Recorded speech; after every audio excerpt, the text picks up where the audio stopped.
Well, ladies and gentlemen, I did a video on Gothix a couple days ago talking about the entire situation with the DEI company known as Black Girl Gamers. Now, this situation with Black Girl Gamers is exploding online right now, and the reason why is because it's their fault, okay? Just flat out, you can hate me all you want, but it's their fault. The reason why I say it's their fault is because nobody was talking about Black Girl Gamers until they themselves put themselves in the situation with Sweet Baby Inc. And when that entire thing happened, you basically have the Streisand effect, and now you got Black Girl Gamers caught up in the mix. You are so dumb. You are really dumb. For real.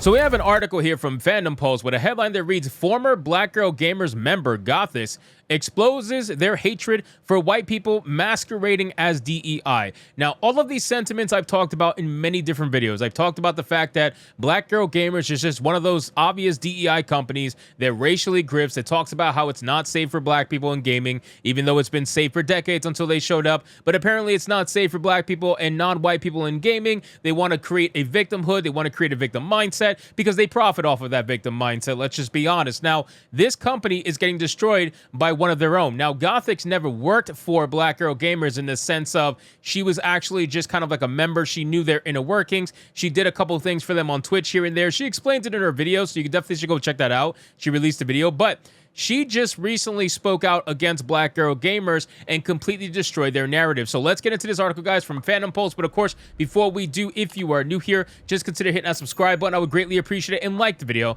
to push us out into that YouTube algorithm. So the article reads, as the pressure has increased on many of these DEI consulting companies in the gaming industry, Black Girl Gamers has now replaced Sweet Baby Inc. as public enemy #1, which is amazing to me because, again, they didn't have to do this, right? This is the founder, the CEO of Black Girl Gamers, okay? They didn't have to do this. Like, you didn't have to be in the public eye. Nobody was talking about you. Nobody cared. Nobody still cares ultimately at the end of the day. They only care about the stuff that you say is not racism, even though we know it is, and you openly attack everybody who disagrees with you. That's what people really care about. Nobody cares about your company. But I do find it funny that you didn't have to be public enemy #1. You weren't. It was Sweet Baby Inc. Sweet Baby Inc. was taking the fall for everybody, essentially. Obviously, they were being exposed with a whole bunch of other companies, but Sweet Baby Inc. was the center focal point of the conversation. And you took that away from them because you just wanted to be part of the conversation. It's amazing.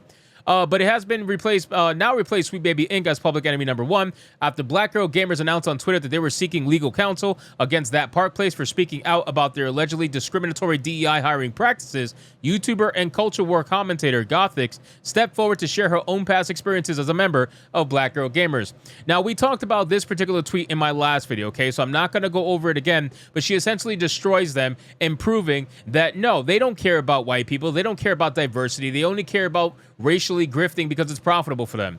Then she says, despite her obvious disdain for this DEI-obsessed company, Gothix ended her thoughts as graciously as anyone could be expected to. Let me be clear, I have no ill will towards these people, Black Girl Gamers, and I'm always praying that Jay Ann and her crew will eventually have their wake-up moment, just like I did, and maybe this is it.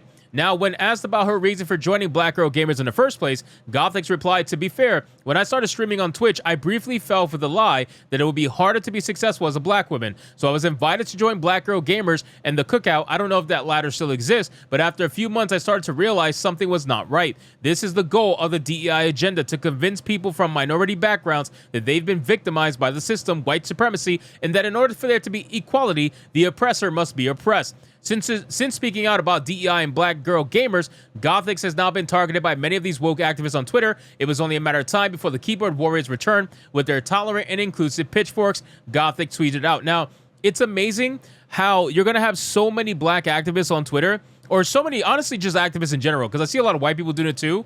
You're going to have them come out on Twitter, and these are the same people that say you need to elevate black voices, right? These are the same people that say you need to support black-owned businesses. The same people that virtue signals to black people every single day on Twitter. And yet, the moment one of them come out and speak against the narrative, oh, no, we can't have that. We cannot have that. Now they need to be canceled. Now they're going to come out and call them all kinds of racial slurs, and it's perfectly fine. She gets called a coon 24/7 probably from activists on Twitter. That's okay. That's allowed, right? Because it's defending the narrative, right? You got to have your narrative. You have to protect it with every ounce of your being. It says, your fake hypocritical outrage doesn't scare me, but while you're here, repent and believe in the gospel. So you have somebody called Khalif Adams.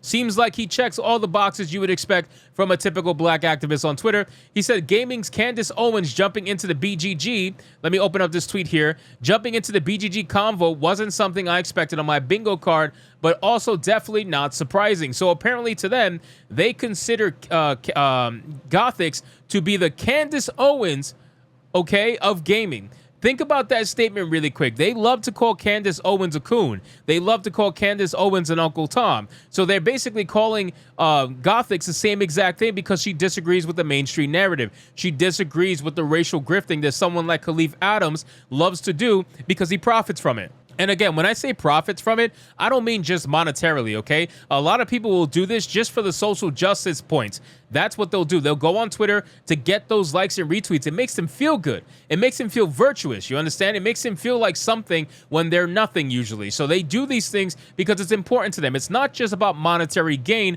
although there are some people obviously making money from it, but it's not just about that. So he called her the Candace Owens of gaming, which I find to be interesting. It says Khalif Adams, who is the founder of Spawn on Me podcast, who also seems to spend a great deal of time defending DEI initiatives, chose to refer to Gothix as gaming's Candace Owens, and not so clever attempt at taking a shot at both her ethnicity as well as her political beliefs. If there is one thing that the controversy over discriminatory DEI practices has shown us is how vehemently the woke mob will defend this weaponized racism. Well, that's because they need it.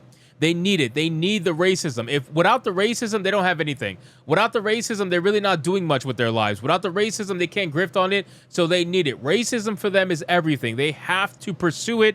They have to talk about it. Without it, they are nothing.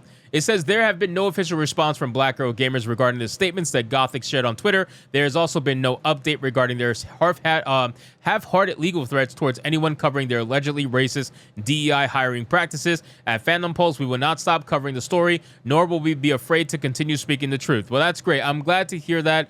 Honestly, I didn't expect much else from Fandom Pulse, and I figured they were not going to back down. And honestly, nobody's backing down. Let's be real. It's Black Girl Gamers, okay? They sent a cease and desist out to that Park Place, and we're going to talk about that in another video. I find it to be absolutely hilarious, but they're not doing this because they think they're going to win a court case. They're doing this to try to scare other people who are not that Park Place into covering these stories. They don't want people to cover these stories. They don't want people talking about the company. So they're actively trying to make a cease and desist against that Park Place to set an example to other people who may be covering this story, like myself or like Fandom Pulse or Bounding Into Comics or whatever. They're trying to put their chest out there, even though they don't have much of one. They're trying to put their chest out there to scare you. Well, guess what? It's not working. You are not going to be able to double down on this. You know you have no court case. You know you're not going to win. So you are more than welcome to try against all these people, including myself, if you so choose. But let's be real. What are you going to do? Take on the world? You can't do it. You could barely take on one person. You could barely handle Call of Duty lobbies as it is. So anyway, guys, thank you so much for watching this video. I hope you did enjoy it. If you did, consider leaving me a subscribe. I would greatly appreciate it. Don't forget to like the video, comment, let me know what you thought, and I'll see you guys on the next one. Hypnotic out.